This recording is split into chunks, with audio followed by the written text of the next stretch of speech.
Hello everyone, welcome back to my channel. তো আছি হচ্ছে এখন রুনিচা এক্সপ্রেস 1 ঘন্টা লেটে চলছে। এই যে সকালের চা বাজছে এখন 9টা মনে হয়। চলো আজকে দিনটাকে শুরু করা যাক। আজকে সারাদিন ট্রেনেরই ব্লগ হতে চলেছে, কারণ হচ্ছে যে এখান থেকে নেমে আমরা দেখি আমাদের রাজধানী প্রচুর লেট, মনে হচ্ছে রাত্রিবেলায় ছাড়বে কি ভোরবেলায় ছাড়বে, কখন ছাড়বে আমরা জানি না। তার সাথে সাথে নামবো দিল্লিতে, তারপর দিল্লিটাতে কীরকম কী টাইম থাকছে দেখি, সেরকমভাবে দিল্লিকে এক্সপ্লোর করার ইচ্ছা আছে। আগের দিনও ইচ্ছা ছিল কিন্তু কিছু করতে পারিনি, আজকে দেখা যাক। আগে থেকেই কিছু বলবো না, চলো চাটা খাই, বাকি যা যা হচ্ছে ট্রেনে সেটা শেয়ার করবো তোমাদের সাথে। তারপর ট্রেন থেকে নেমে যা হবে সেটাও তোমাদের সাথে শেয়ার করবো। চলো এখন টাটা। ব্রেকফাস্ট নিলাম, এই যে আমার পোহা নিয়েছি, নিচে ব্রেড কাটলেট নিয়েছে, বাকিরা সবাই বসে আছে। আমি কী করবে কিনবো ওখানে, চলো দেখি খুলে কেমন পোহাটা। ভালোই লাগছে পোহা দেখতে, খেয়ে নি। টিঙ্কু আর কাঞ্চার মুড়ি পার্টি হচ্ছে। এই যে আমরা খেয়েছি পোহা, সৌমিকরা খেয়েছে ব্রেড পকোড়া।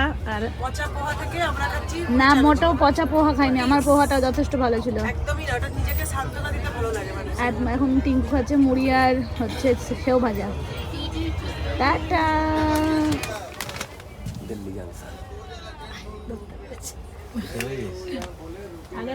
তো পৌঁছে গেছি আমরা দিল্লি।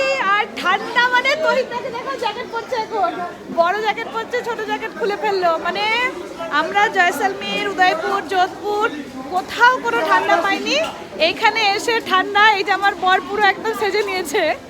এখন আমরা নামলাম ওল্ড দিল্লি স্টেশনে, যাব আমরা নিউ দিল্লি স্টেশন। চলো অটো করে চারিদিকটা তোমাদেরকে দেখাচ্ছি, দাঁড়াও। চারিদিকে কুয়াশা কুয়াশা। আমাদের ট্রেন লেট এলো, কটা বাজে এখন জানো? 12টা নয়, 10:30টায় ঢোকার কথা ছিল। প্রায় 1.5 ঘন্টা মতন লেট ট্রেন। চলো এবার আমরা যাব নিউ দিল্লি স্টেশন। চলে এসেছি আমরা বাইরে, এই যে দিল্লি স্টেশন, এটা ওল্ড দিল্লি, এটা হচ্ছে প্রবেশ পথ। আর আমরা এখানে দাঁড়ালাম বেরিয়ে এসে। এবার আমরা অটো হোক, টোটো হোক, গাড়ি হোক, যাতেই করে যাব হচ্ছে নিউ দিল্লি স্টেশন।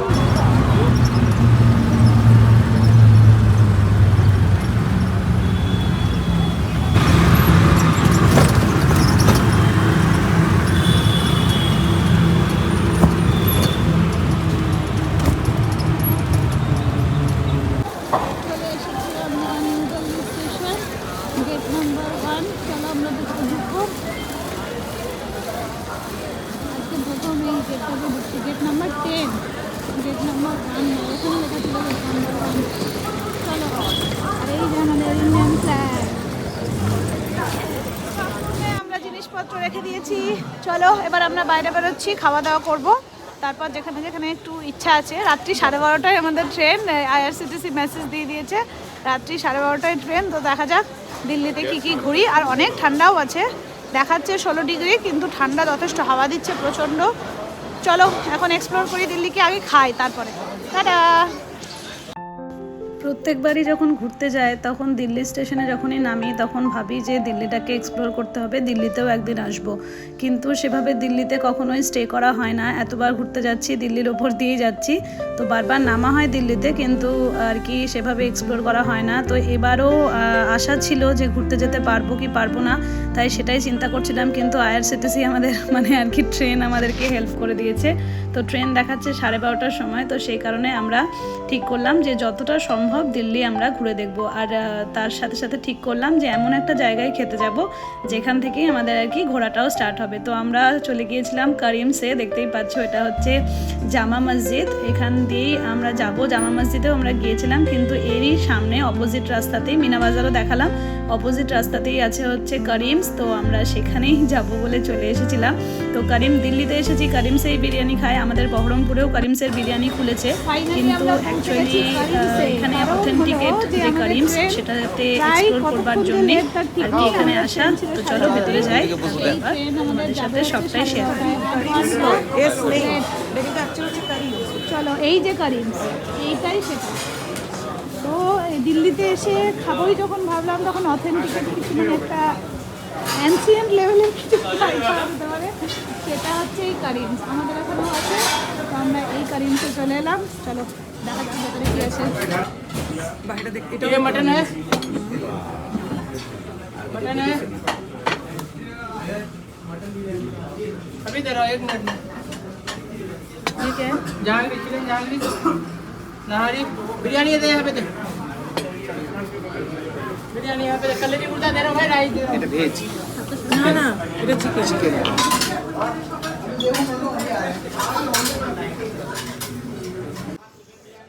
খাওয়া কমপ্লিট। এই যে কারিমস, চারিদিকেই কারিমস। এই দেখো এখানেও কারিমস, এদিকেও কারিমস। এই জায়গাটা পুরোটাই কারিমসের, কারিমস হোটেল প্রাইভেট লিমিটেড।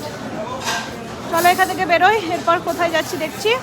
খাওয়া দাওয়া কমপ্লিট, বিরিয়ানি খেয়েছি, রুটি খেয়েছি, নান ছিল না ওটা, না তন্দুরি রুটি। তো সব মিলিয়ে ভিডিওতে দেখতেই পাবে। চলো এখন তারা খাওয়া দাওয়া কমপ্লিট। করিমসের একদমই অপোজিটে হচ্ছে জামা মসজিদ। তো সেখানে এখন আমরা যাব। ভিড় যথেষ্টই আছে, তার সাথে সাথে ঠান্ডাও অনেকটাই ছিল। তো এখানে এন্ট্রি ফি কিছু ছিল না, একদমই ফ্রিতেই ছিল। তো এটা হচ্ছে ইন্ডিয়ার ওয়ান অফ দ্য লার্জেস্ট মসজিদদের মধ্যে একটা আর কি, জামা মসজিদ। তো অনেক দিন ধরেই এখানে যাওয়ার ইচ্ছে ছিল। তো এইবার আমাদের সেই স্বপ্ন পূরণ হয়েছে যে আমরা দিল্লির কিছু কিছু জায়গা ঘুরে দেখব। দিল্লিতে অনেক কিছু ঘুরে দেখার আছে, তার মধ্যে কিছু কিছু আর কি আমরা আর কি যখনই যাই কিছু না কিছু কোনো না কোনো সময় একটু তো স্টে থাকেই ট্রেনে, একটা ট্রেন থেকে আরেকটা ট্রেনে। প্রত্যেকবারই ভাবি কিন্তু কোনোবারই এতটা ঘোরা হয় না। তো যাই হোক, চলে এসেছি জামা মসজিদে। অপূর্ব সুন্দর, অপূর্ব ভাইব, মানে আমার তো খুবই ভালো লেগেছে। মানে দুর্দান্ত জায়গা, মানে চারিদিকটা ঘুরে ঘুরে দেখতে এতটাই ভালো লাগছিল। আর এতটা বড় জায়গা, তার সাথে সাথে তহিদাও ছিল, তহিদার কাছেও শুনছিলাম কিছু গল্প। তো সেই কারণে সেগুলো শুনেও আরও বেশি ভালো লাগছে। তো মানে অপূর্ব অপূর্ব লেগেছে জামা মসজিদ। তোমরাও দেখো, আর যারা যারা এখনো পর্যন্ত দিল্লি গিয়ে জামা মসজিদ দেখোনি তারা অবশ্যই জামা মসজিদটাও ঘুরে এসো।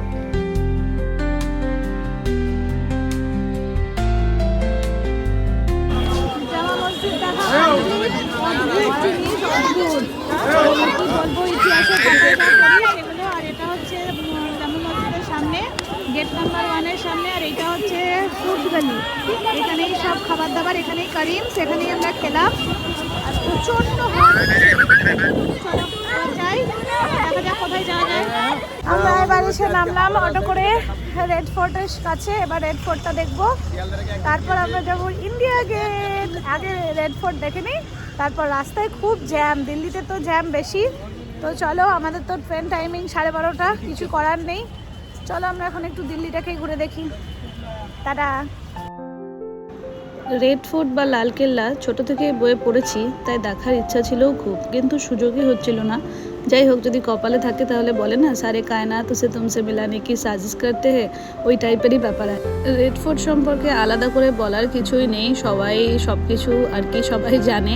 তো ইন্ডিয়ার ওয়ান অফ দ্য মোস্ট আর কি পপুলার একটা পর্যটন কেন্দ্র হচ্ছে এই রেড ফোর্ট বা লালকেল্লা, যেটাকে বলো না কেন। 400 বছরেরও আগে শাহজাহান এটিকে মানে প্রতিষ্ঠা করেছিলেন 1639 কি 49 এইরকম টাইপের একটা এই সময়ে।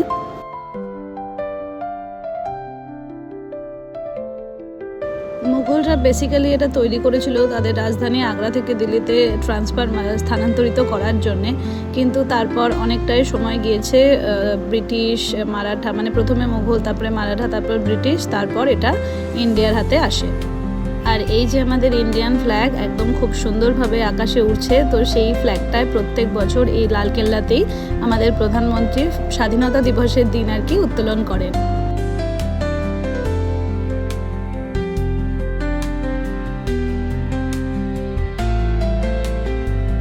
আমরা ঢুকে পড়েছি রেড ফোর্টের ভেতরে। টিকিট ছিল 35 রুপিস করে, অনলাইন আমরা পে করে। আমরা সবাই আসিনি, 3 জনই এসেছি। চলো যাই ভেতরে।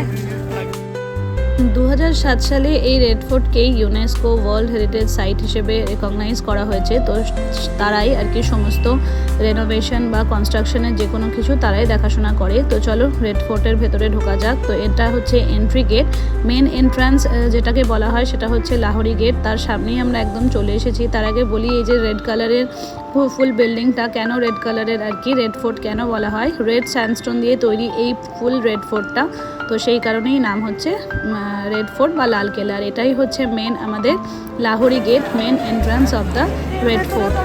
লাহোরি গেট দিয়ে ঢুকেই যেটা দেখতে পাওয়া যায় সেটা হচ্ছে ছাট্টা চক। এটা হচ্ছে একটা বাজার, প্রায় 30-32টা দোকান এখানে আছে। এখানে বিভিন্ন রকমের সেই সময় থেকেই আর কি, শাহজাহানের সময় থেকেই এখানে বাজার বসতো, তো সেই রকমই সমস্ত জিনিস। আর প্রত্যেকটা জিনিস খুব সুন্দর, আর এমন কিছু দাম কিন্তু ছিল না। দু একটা জিনিসের দাম আমরা জিজ্ঞেস করেছিলাম, সবগুলোই কিন্তু যথেষ্টই রিজনেবল প্রাইসেই ছিল। তো এটা পেশোয়ারের একটা বাজারের মানে নকশা দ্বারা ইন্সপায়ার্ড এই একটা বাজারটা আর কি। দেখতেই পাচ্ছ খুব সুন্দরভাবে সাজানো, আর প্রত্যেকটা দোকান অপূর্ব সুন্দর, প্রত্যেকটা জিনিসই খুব সুন্দর ছিল।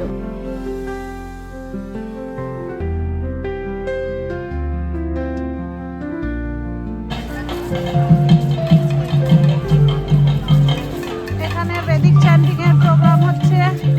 এখানে যে টেন্টগুলো ছিল সেগুলো ক্রাফট বাজারের। এই যে দিক দিয়ে চলো, এদিক দিয়ে গিয়ে পেছনে যেতে হবে। এখন আমরা যাচ্ছি এর ভেতর দিয়ে দিওয়ানে আমের দিকে। তো প্রত্যেকটা জায়গারই নকশা কারুকার্য চোখে পড়ার মতো, মুঘল আমলের সমস্ত জিনিসপত্র দর্শনীয় তো হবেই।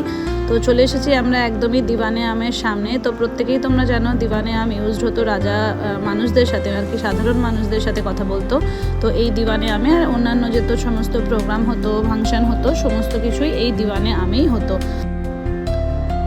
তো চলে এসেছি আমরা একদমই দিওয়ানে আমের কাছে। এই দিওয়ানে আমে প্রবেশ করতে দেয়, তো সেই কারণে আমরা আর কি চলে এলাম এই জায়গাটা দেখার জন্যেই। এই জায়গাটা দেখেই যোধা আকবর সিনেমার কথাই মনে পড়ছে।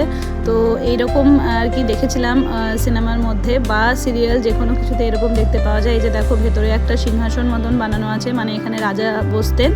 আর তার সাথে সাথে হচ্ছে এই যে জায়গাগুলো, এখানে সমস্ত লোকজন, মানে যেন সিনেমা বা সিরিয়ালের ছবিগুলো যেন চোখের সামনে ভাসছিল।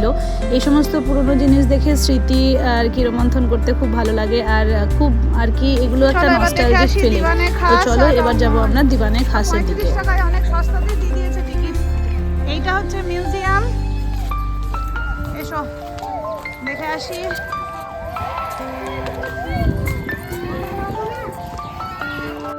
দিওয়ানে খাসে আমরা যাব, তার আগে এটা হচ্ছে রংমহল। রংমহল শাহজাহানের আমলে ইউজ হতো মহিলাদের জন্য। মহিলারা তাদের রেস্টিং টাইমে এই সময়গুলোতে মানে এই জায়গায় এসে বসতেন। তখনকার দিনে তো সব কিছুর জন্যই আলাদা আলাদা ব্যবস্থা থাকতো। এবার আমরা চলে এসেছি একদম মেন জায়গায়, যেটা হচ্ছে দিওয়ানে খাস, যেখানে হচ্ছে মহারাজা তার মানে সভা সমিতির আর কি সমস্ত লোকজনদের সঙ্গে, সেনাপতি এদের সাথে, মন্ত্রীদের সাথে মিটিং করতো। তো এটার উপরে ওঠার পারমিশন ছিল না। জাস্ট লুক অ্যাট দিস কারুকার্য, অপূর্ব সুন্দর কারুকার্য করা আছে, দেখেই চোখ জুড়িয়ে যাচ্ছে।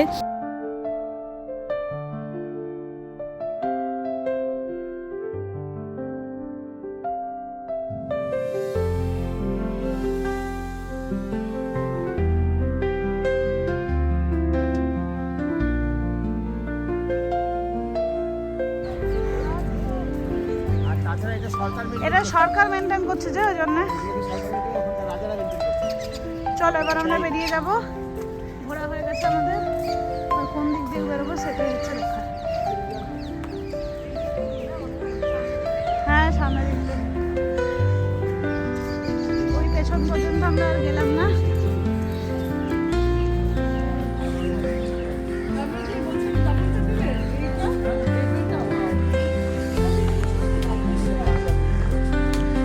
ভাদো মণ্ডপ, সাবান আর ভাদো মণ্ডপ, এটা বিভিন্ন রকমের জিনিস আছে।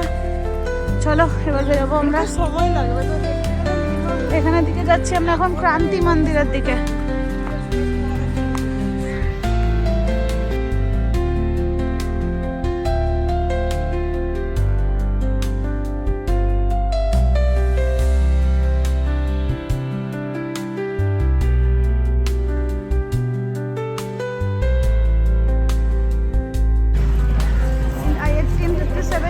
ফার্স্ট ওয়ার অফ ইন্ডিপেন্ডেন্স, এই সময়কার এটা হচ্ছে মিউজিয়ামটা।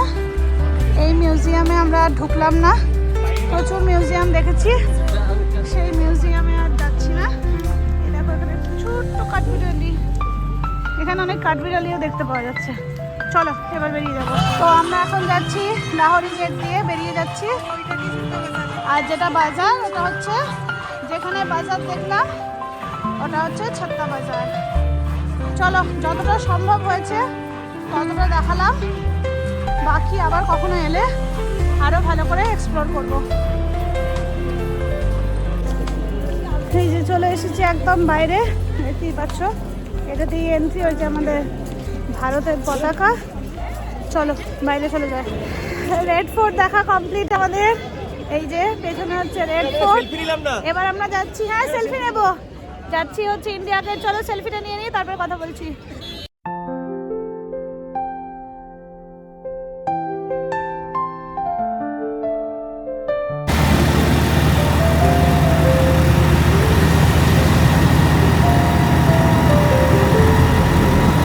আমরা চলে এসেছি ইন্ডিয়া গেটের কুয়াশা দেখে বুঝতেই পারছো। ওটার পেছনে হতে পারে, না, ওর ওয়ালটার পেছনে কিছু নেই, ওর পেছনে কিছু নেই, আমি দেখলাম। ওই দেখো ইন্ডিয়া গেট, আশা করছি লাইট জ্বলবে। আর এখন এখানে দাঁড়াই, তারপর দেখছি। আবারও একই কথা বলার, ইন্ডিয়া গেট বা ইন্ডিয়ান ওয়ার মেমোরিয়াল যেটাই বলো না কেন, সেটা প্রত্যেকের কাছে একটা খুবই আকর্ষণীয় জায়গা, মানে ট্যুরিস্ট ডেস্টিনেশন স্পট বলতে পারো। তো ইন্ডিয়া গেট দেখারও ইচ্ছা ছোটোবেলা থেকেই ছিল, তো ফাইনালি সেই ইন্ডিয়া গেট দেখার স্বপ্নটাও পূরণ হলো। ইন্ডিয়া গেটে যে লাইটটা জ্বলে না, সেটা দেখতে আর কি ভিডিওতে ছবিতেই দেখেছিলাম, তো সেটা অপূর্ব সুন্দর লাগে, সবার কাছে শুনেওছি। তো আজকে সেই দিনটা, যেদিন হচ্ছে এটা দেখা পসিবল হলো আর কি। তো এখানে দেখতেই পাচ্ছ প্রচণ্ডই ভিড় ছিল, তার সাথে সাথে ঠান্ডাও প্রচুর ছিল। তো কিন্তু চারপাশটা এতটাই সুন্দর না, বারবার ঘুরিয়ে ঘুরিয়ে ভিডিও করতে মন হচ্ছিল। তো এই দেখো ফাইনালি ইন্ডিয়ার ফ্ল্যাগের কালার, ওই আলোটা জ্বলে উঠেছে, যেটা দেখার জন্যে আর কি এত এক্সাইটেড ছিলাম আমি বা আমরা সকলেই। আমাদের এই জিনিসগুলো খুবই ভালো লাগে, তো সেই কারণেই মানে যখনই দিল্লিতে নামি না কেন এই দিকে আসার ইচ্ছেটা থাকে, কিন্তু কখনোই সেভাবে সম্পূর্ণ হচ্ছিল না।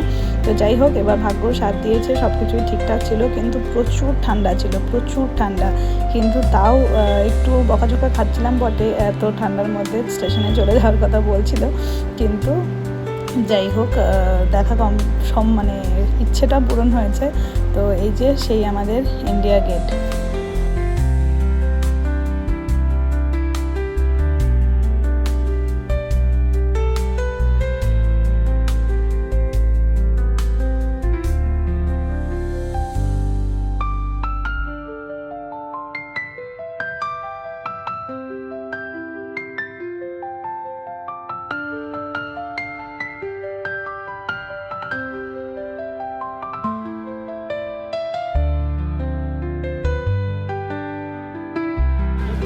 যে মুহূর্তের অপেক্ষা ছিল যে এই লাইটটা কম হবে, মানে অন্ধকার হবে আর এই লাইটটা জ্বলে উঠবে।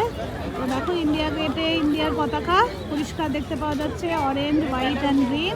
তার সাথে সাথে ইন্ডিয়া গেট, দুর্দান্ত লাগছে এই ভিউ। তার সাথে সাথে চারিদিকে প্রচণ্ড কুয়াশা, মানে ঠান্ডা লাগছে খুবই। আমরা জয়সলমের, উদয়পুর, যোধপুর কোথাও ঠান্ডা পাইনি। এই যে আমাদের ছেলেপিলেদের দেখো কি অবস্থা, প্রচণ্ড ঠান্ডা, প্রচণ্ড ঠান্ডা। এদিকে নেতাজি সুভাষচন্দ্র বোস, ওপর দিকে চাঁদ, চারিদিকে কুয়াশা। এই জায়গাটা একবার খালি দেখো কি পরিমাণ কুয়াশা, মানে ফোনে অতটা ধরা যাচ্ছে কিনা জানি না, কিন্তু কুয়াশায় পুরো চারিদিক ঢাকা।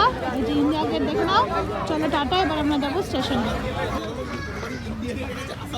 প্রত্যেকবার প্ল্যান করি যে এই দু তিনটে জিনিস দেখবো, এই দু তিনটে জিনিস কিছুতেই হয় না।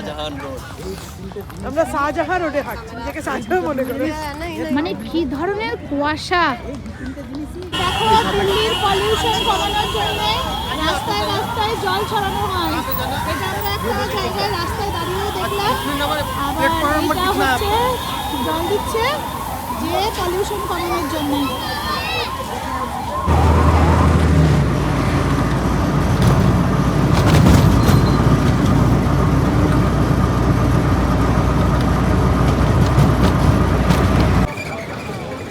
এসেছি আমরা স্টেশন, অনেক ঘুরু ঘুরু হয়ে গেল। শোনো, এসো চলো স্টেশনে গিয়ে এখন অপেক্ষা, 12:30টায় ট্রেন, খাওয়া দাওয়া সব করতে হবে, তারপর যাওয়া।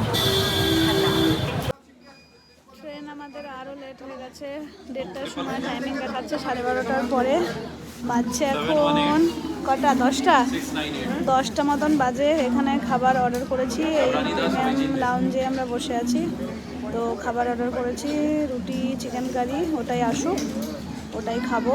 তারপর এখানে বসে থাকতে হবে, প্রচণ্ড ঘুম পাচ্ছে আর টায়ার্ডও লাগছে, সেই কারণে আর হচ্ছে না। চলো খাবার আসছে, খেয়ে নিই, তারপর আপনাদের সাথে কথা বলছি।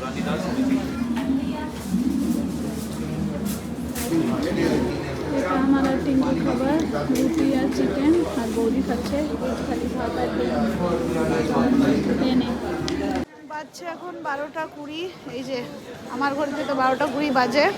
চলো এবার হচ্ছে আমরা নিচে যাচ্ছি, ক্লক রুম থেকে সব লাগেজ নেব, তারপর চলে যাব হচ্ছে ট্রেনের দিকে। 1:30টায় আমাদের ট্রেন, আশা করছি 1:30টাতেই ছাড়বে। চোখ মুখের অবস্থা দেখেই বুঝতে পারছো কতটা টায়ার্ড হয়ে গেছি। চলো টাটা, দেখা হচ্ছে আবার পরে। পরিবেশটা একবার দেখো, শুধু কুয়াশা ছাড়া আর কিছু দেখা যাচ্ছে না। যাচ্ছি এখন 12:30, চলো আমাদেরকে একবার ইন্ডিয়ান ফ্লাইটটা হাওয়াই উঠছে, প্রচণ্ড হাওয়া দিচ্ছে। চলো নিজের স্টেশনে মানে ভেতরে ঢুকি, পড়েছিলাম ওয়েটিং রুমে, এবার হচ্ছে ট্রেনের দিকে যাই। আসছে 1:30-এ ট্রেন ছেড়ে যাওয়ার কথা, ট্রেন এলো ওই মহিলাটা আবার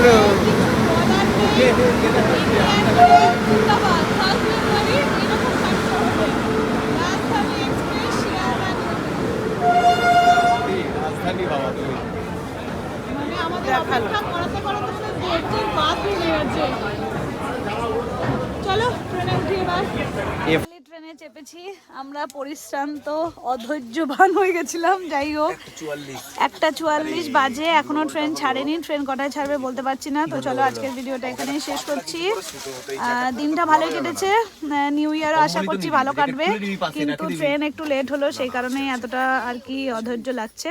যাই হোক রাত্রি অনেকটাই হয়ে গিয়েছে, শরীরও টায়ার্ড, সারাদিন ধরেই ঘুরছি, ঘুরে বেড়ানোর আর কি ট্রিপ, তো সেই কারণে এই কথা বলে না মাঝখানে। তো চলো আজকের ভিডিওটা এখানেই শেষ করি, দেখা হচ্ছে আবার নেক্সট ভিডিওতে। তো আজকের মতন tata, good night, bye bye.